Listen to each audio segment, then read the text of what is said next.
Di balik aliran sungai yang sering kita anggap biasa, tersimpan banyak cerita, bahkan dari hal-hal yang sering kita sebut sebagai sampah. Aku Elisa Dewi. Hari ini, aku ingin mengajak kalian melihat sesuatu yang berbeda tentang bagaimana alam, kreativitas, dan kepedulian bisa berpadu menjadi sebuah karya yang indah.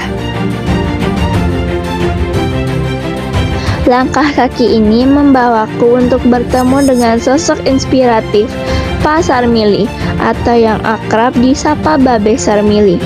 Beliau adalah pionir dan penggerak seni ekoprint di Lenteng Agung, Jakarta Selatan. Hari ini aku akan belajar langsung dari beliau, mengikuti jejak langkah kecil yang bisa membawa perubahan besar bagi lingkungan.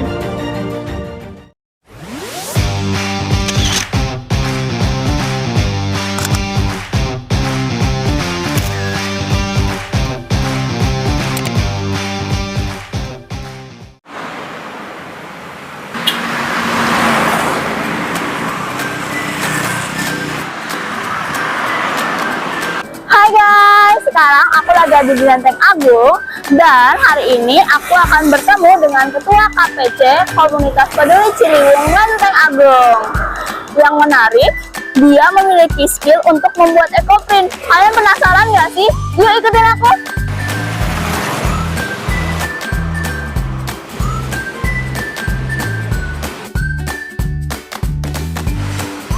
Halo Babe Sarmili, Ya, apa halo. kabar? Baik. Perkenalkan, aku Dewi. Ya, Aku dapat info nih, katanya Babe satu-satunya komunitas peduli Ciliwung yang fokus terhadap ekoprint ya? ya betul. Aku boleh tahu lebih jauh nggak tentang ekoprint? Tentu saja boleh. Silakan tanya-tanya. Oke.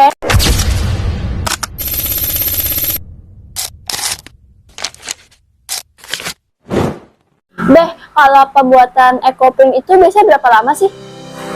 Tergantung ya.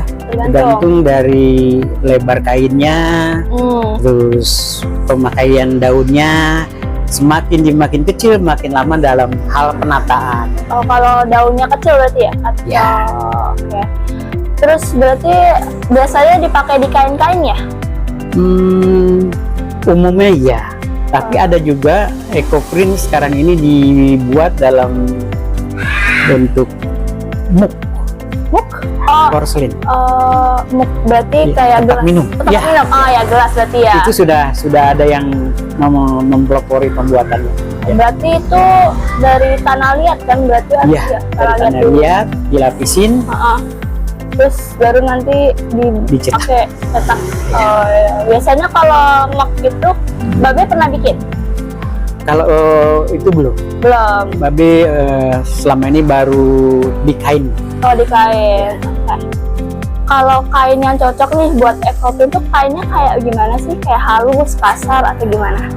Bukan halus dan kasarnya, tetapi kain itu harus berserat alami, Oh, berserat alami. jangan sintetis. Itu aja. Oh, itu doang. Ya. Kenapa nggak boleh sintetis? Karena kalau ekoprint itu kan yang kalau kita lihat dari akar katanya dari ekosistem lingkungan, Ya. print cetak itu dikenal sebagai karya seni yang ramah lingkungan. Ya. Jadi memang yang non ramah lingkungan kita tidak pakai. Oh ya, oke. Kan aku kalau lihat dari ekoprint ini kan ada banyak warna nih. Perwarnanya tuh pakai apa sih, Babe? Pewarnanya pewarna alam. Alami. Bisa diambil dari kayu, bisa diambil dari kulit buah, Oh, kulit buah. bisa diambil dari daun. Pokoknya yang tanaman mengandung tanin itu kita bisa manfaatkan untuk pewarna alam. Oh, berarti pewarnanya itu ramah lingkungan ya? Betul, iya. Oh, berarti kayak Sudah kainnya ramah lingkungan, ya, terus berarti pewarnanya juga. ya berarti benar-benar alami ya dari lingkungan ya. aman untuk lingkungan. Oke. Ekoprint itu apa sih, Beh? Dan kenapa sih namanya ekoprint? Ekoprint berasal dari kata ekosistem, Ya. lingkungan, dan print, cetak. dan dikenal juga sebagai satu, Bapak ulangi lagi, karya seni yang ramah lingkungan. Karena tidak ada bahan kimia yang berbahaya untuk lingkungan yang kita pakai. Oke. Apa yang membedakan ekoprint dengan seni membatik yang kayak di daerah-daerah lain yang sering orang pakai? Yang pasti kalau batik masih menggunakan pewarna sintetis. Ya. Ekoprint tidak. Karena benar-benar dari lingkungan ya, alami ya. Terus dari motif, pembuatan motif batik menggunakan canting. Iya. Tapi kalau ekoprint dari daun-daun yang kita bisa petik, seperti tanaman-tanaman yang ada di halaman. Oke, berarti bisa daun apa aja ya, berarti ya? Gantung? Tidak juga. Tidak semua ya, Tidak berarti juga. ya? Masih ada daun-daun tertentu yang kita tidak pakai, seperti daun kelapa misalnya. Oh iya, daun kelapa. Ya, daun yang besar-besar gitu ya. Iya. Itu sangat tidak mungkin untuk dipakai. Iya, benar. Kan itu juga daunnya lumayan gede kan, jadi mungkin kainnya juga harus yang besar gitu kalau pakai. Dan prosesnya lumayan. Terutama dari segi nilai seninya itu kurang disukai. Oh. Orang lebih mencintai ekoprint dengan daun-daun yang halus. Oh, ya, oke. Bagaimana cara Babe bisa membedakan nih daun yang bisa dipakai untuk ekoprint sama yang nggak bisa dipakai tuh gimana cara bedanya, Be? Yang pertama harus kita lakukan adalah mencoba. Coba. Dengan mencoba kita ada pengalaman dan kita baru tahu. Setelah dicoba, kadang kita melihat ada daun yang taninnya begitu kuat, zat pewarnanya begitu kuat, tetapi ada yang lemah. Ya. Ya seperti itu. Jadi penanganannya tentu kita harus bedakan antara daun yang kuat taninnya dan yang lemah. Dan itu pula yang daun keras-keras seperti yang daun kelapa itu sudah sangat tidak mungkin. Ya, oke.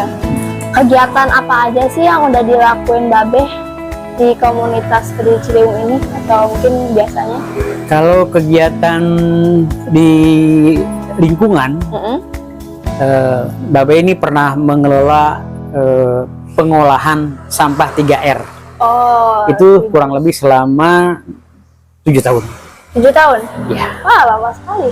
Kemudian aksi bersih-bersih Ciliwung. Oke. Ada lagi, Babe mencoba menutup titik-titik pembuangan sampah liar yang ada di bantaran Ciliwung di tempat Babe. Wah, berarti kayak jadi yang pembuangan sampah gitu di Iya. Iya. Jadi kalau masa lalu para penarik sampah yang bekerja di lingkungan Babe itu seenaknya membuang sampah ke Sungai Ciliwung, di era Babe menjadi RW itu ditata. Oh, ditata. Ya. Dicegah stop nyampah di Kali Ciliwung. Dengan satu konsekuensi, Babe harus menyiapkan lahan buat pembuangan sementara. Setelah itu membuatkan juga pengelolaan sampahnya. Wah. Ya. Soalnya sekarang masih? Sekarang sudah Babe serahkan ke orang lain dan Babe sudah meningkat. Nanti tahun ini akan dibangun di tempat Babe ini pengolahan limbah organik menjadi energi terbarukan. Wow, jadi organik jadi energi terbarukan berarti ya? Ya. Itu keren banget. Ya, dan itu dibutuhkan untuk bahan bakar PLTU PLN. Jadi ini menarik karena bukan hanya bisa membuat, tapi pembelinya udah jelas. Masyarakat mungkin lebih menikmati dari green economy ini. Iya. Ya Be, aku boleh tahu nggak sih apa sih yang bikin Babe tertarik dengan ekoprint? Yang membuat ketertarikan Babe karena ekoprint itu memiliki benang merah dengan dunia lingkungan yang sejak 2008 Babe terjun ke situ. Ini. Yang kedua, di satu komunitas Babe yang menjadi kendala adalah masalah ekonomi. Iya, dengan Babe menggeluti ekoprint, teman-teman juga termotivasi untuk menjadi pelaku UMKM sesuai dengan talentanya masing-masing. Ada yang ke craft, ada yang ke kuliner. Jadi lebih memberikan inspirasi kepada teman-teman. Gini loh, kalau kita mau jadi UMKM harus fokus pada satu bidang, harus konsisten dan sebagainya. Itulah yang membuat ketertarikan Babe. Apalagi sejak 2017 Babe menerima reward dari Dinas UMKM, sebuah toko yang ada di Gandaria City Mall lantai 1 depan Samsat. Wow. Karena prestasi inilah lebih memotivasi Babe harus memiliki produk sendiri yang berbau lingkungan. Berarti pernah dapat penghargaan berarti ya? Iya, pernah. Ada 2 penghargaan nasional yang Babe terima. Keren banget. Yang pertama tuh 2016 mewakili DKI menjadi nominator Kalpataru Nasional sebagai pembina lingkungan. Wih. Nah, 2017-nya baru rekor muri. Aksi bersih-bersih di Ciliwung. Wow. Kalau boleh tahu nih, suka duka Babe sama kayak bikin ekoprint itu tuh apa aja ya? Kalau Iya. pas ekoprint. Kalau bicara suka duka ya tentu saja ada. Ya. Apalagi kalau melihat potensi pasar atau segmen pasar sangat terbatas. Beda misalnya teman-teman Babe yang ke kuliner, kebutuhan hari-hari. Ini tidak. Yang kedua, harganya relatif mahal. Oh ya. Ya, jadi untuk kelas bawah ini tentu saja berpikir 2 kali untuk membeli selembar kain ekoprint. Beda misalnya dengan orang-orang yang cinta lingkungan dan punya uang. Seperti itu. Oke. Kalau boleh tahu nih, Babe udah tinggal di Lenteng Agung tuh udah berapa lama ya? Atau memang udah dari kecil? Babe tinggal di sini sejak tahun 1978. Udah lumayan lama berarti ya? Wah, lama sekali. Babe masih ingat jalanan di depan ini masih batu-batu kerikil yang nggak berkeruanan, jadi kalau lewat tuh susah. Sekarang alhamdulillah udah bagus. Iya kan, udah dihalusin kan. Iya. Itu dulu masih kayak perkampungan gitu ya? Masih perkampungan. Dan di sini segini banyak sekali pohon kelapa. Di sebelah sana ada asrama militer, sehingga lokasi ini sedang dijadikan untuk latihan militer dari tentara Yonsikon 15. Rumah jarang, masih dihitung jari lah, masih banyak hutan belukar. Sekarang kan udah banyak punya Ya, sekarang sudah berubah. juga. Oh ya, kerjaan Babe itu apa sih dulu sebelum masuk ke dalam ekoprint atau lingkungan? Dulu Babe bekerja di penerbitan koran. Oh, berarti dulu tuh Babe itu wartawan ya? Bukan. Bukan, terus apa? Babe ditugaskan pada waktu itu ada di bagian pracetak, Cetak. persiapan cetak. Oh. Jadi bagaimana koran-koran yang beritanya akan dimuat itu Babe tempel-tempel. Itu dulu belum ada komputer ya, masih tempel-tempel, dan akhirnya dipoto dijadiin koran. Koran. Oh, berarti Babe editingnya ya? Ya, masuk bagian tugas Babe adalah editing akhir dari setiap berita. Oh, oke. Kan Babe udah dapet pekerjaan yang bagus nih. Terus kenapa sih Babe meninggalkan pekerjaan Babe? Begini, sebelum usia Babe 40 tahun, Babe selalu ada yang mengingatkan golden age itu 40 tahun. Artinya sukses seseorang di usia itu. Ya. Ternyata ketika Babe masih 40, 41, 42 masih jadi kuli. Oh, Akhirnya Babe putuskan untuk pensiun dini dan masuk ke dunia yang lain. awalnya tuh kenapa sih Babe pengen masuk ke lingkungan?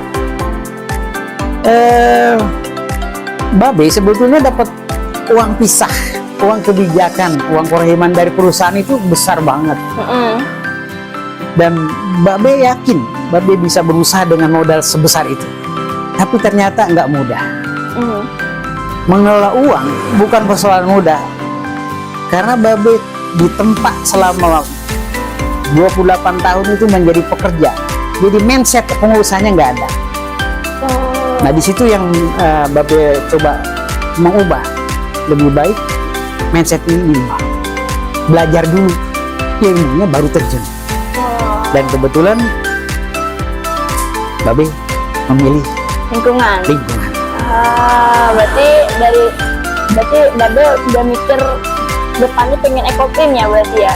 Waktu itu belum. Masih pengen terjun aja ke lingkungan. Jadi motivasinya begini. Ketika Babe mau terjun ke Ciliwung, Babe survei dulu tuh dari hulu sampai hilir. Ternyata masyarakat kita yang ada di bantaran Ciliwung itu semua membuang sampah ke kali. Itu tahun 2008. Nah, sekecil apapun Babe ingin berbuat untuk Ciliwung karena masa kecil Bapak ada di situ. Babe ada di situ. Ya. Ya. Kan Babe udah dapet pekerjaan yang keren nih, kayak jadi wartawan, kayak pencetak koran nih. Nah, itu tuh kenapa sih Babe meninggalkan pekerjaannya malah masuk dalam lingkungan? Iya. Alasan Babe meninggalkan pekerjaan adalah karena memang selalu terngiang di telinga Babe ini golden age itu 40 tahun. Artinya sukses seseorang itu di usia 40 tahun. Dan ternyata selama Babe bekerja, ya maksud belum jadi kuliah aja. Dan untuk jenjang karir pun sangat sulit. Dari staff naik ke supervisor, setelah itu nggak bisa naik lagi ke kabak. Artinya Babe sudah mencoba beratnya untuk menata kehidupan di pekerjaan itu. Akhirnya Babe bisa untuk berhenti. Dan mungkin mulai dari situ berarti Babe mau memutuskan untuk terjun ke lingkungan atau ada prosesnya dulu nih? Iya, ada prosesnya. Jadi uang visa yang Babe dapatkan dari perusahaan itu cukup besar. Ya. Tapi karena memang ilmunya tidak ada, Babe tidak bisa mengelola uang sebanyak itu. Ya. Setelah uang itu habis, mau kemana? Akhirnya Babe putuskan untuk menjadi relawan setelah mendengarkan saran dari salah satu ustadz yang ada di sini, bahwa sesungguhnya buat orang-orang yang menjaga lingkungan akan selalu dekat dengan rahmat. Diberikan ayat. Ini yang membuat Babe bersemangat, dan itu ternyata terbukti. Jadi Babe bisa membuat, jadi kayak sebelum bikin ekoprim itu Babe terjun lingkungan, terus Babe belajar dulu berarti ya? Iya. Jadi setelah sukses menutup sampah, mendapat penghargaan, Babe mendapat rahmat yang berikutnya dari ilmu ekoprim. Nah, ini tidak belajar kemana-mana, tapi hasil penggalian, terutama pounding ya. Hasil Babe belajar bereksperimen setiap hari untuk mencari alur proses yang lebih baik, atau dengan bahasa TTG-nya mencari teknologi proses yang lebih tepat untuk satu alur pembuatan ekoprim pounding. Oke. Berarti itu dari hasil penggalian ya, Babe ya? Iya. Oke. Dengan Babe terjun dalam lingkungan itu, keluarga ada yang protes nggak sih sebenarnya? Alhamdulillah nggak ada. Nggak ada. Dari mulai anak, istri itu memang mengikhlaskan untuk menjadi relawan lingkungan. Karena ya tadi seperti katakan Pak Ustadz tuh datang kemari, berceritanya di sini bersama keluarga, sehingga keluarga juga termotivasi. Jadi bikin bareng-bareng ya? Ya, iya. Berarti saling support ya? Saling support ya. Saling support ya. Berarti kalau udah mendukung, kalau lingkungannya mendukung pasti lancar pasti usahanya. Ekoprim Babe itu sebenarnya udah dikenal sampai mana sih? Kira-kira? Kalau bicara jangkauan terjauh sih, komunitas Sungai Tamagawa, Jepang. Wah, Beberapa teman di komunitas sana membeli kemari, ada yang Bapak berikan sebagai hadiah, karena memang ada satu ikatan kesamaan emosional antara komunitas Sungai Ciliwung dan komunitas Sungai Tamagawa. wow, berarti udah sampai luar negeri ya nih ya? Jadi sampai Jepang. Alhamdulillah, ya, alhamdulillah. Wow, kayak Jepang jauh banget. Dan yang di Gandaria City Mall juga kebanyakan pembelinya adalah orang-orang Jepang yang tinggal di Indonesia. Wah. Biasanya setiap akhir tahun mereka itu beli dua, satu batik, satu lagi ekoprint di toko bapak. Berarti kebanyakan yang ekoprint ini banyak orang-orang Jepang yang tertarik ya. Iya. Karena mereka juga mencintai lingkungan. Iya, betul. Tadi kan kita udah bahas banyak tentang ekoprint, terus juga cerita-cerita, dan aku udah nggak sabar banget nih. Aku pengen coba gimana sih cara bikin ekoprint. Ayo, kapan mulai? Sekarang? Oke, ayo kita mulai sekarang. Sekarang aku bakal mencoba untuk bikin ekoprint. So, ayo ikutin aku. Ya. Ini kali ya, Ben? Sahabat sungai, hari ini kita sudah mengenal lebih dekat sosok inspiratif dari tepian Ciliwung. Seorang pejuang lingkungan yang tak hanya menjaga alam tetapi juga mengubah daun dan bunga menjadi karya penuh makna. Dia adalah Babe Sarmili, atau yang akrab dikenal sebagai Babe Sarmili Ekoprint. Lewat tangan dan kepeduliannya, beliau mengajarkan bahwa menjaga bumi bisa dimulai dari hal sederhana, dari dedaunan yang jatuh, dari kain yang diberi kehidupan baru, hingga dari kesadaran untuk lebih mencintai alam. Kalau kain utama dia sebalik. Nah, sahabat sungai, di episode selanjutnya aku akan mencoba langsung mempraktikkan ekoprint bersama Babe Sarmili. Jadi, ikutin aku terus di Langkah Kaki Dewi ya. Larutan Mordan.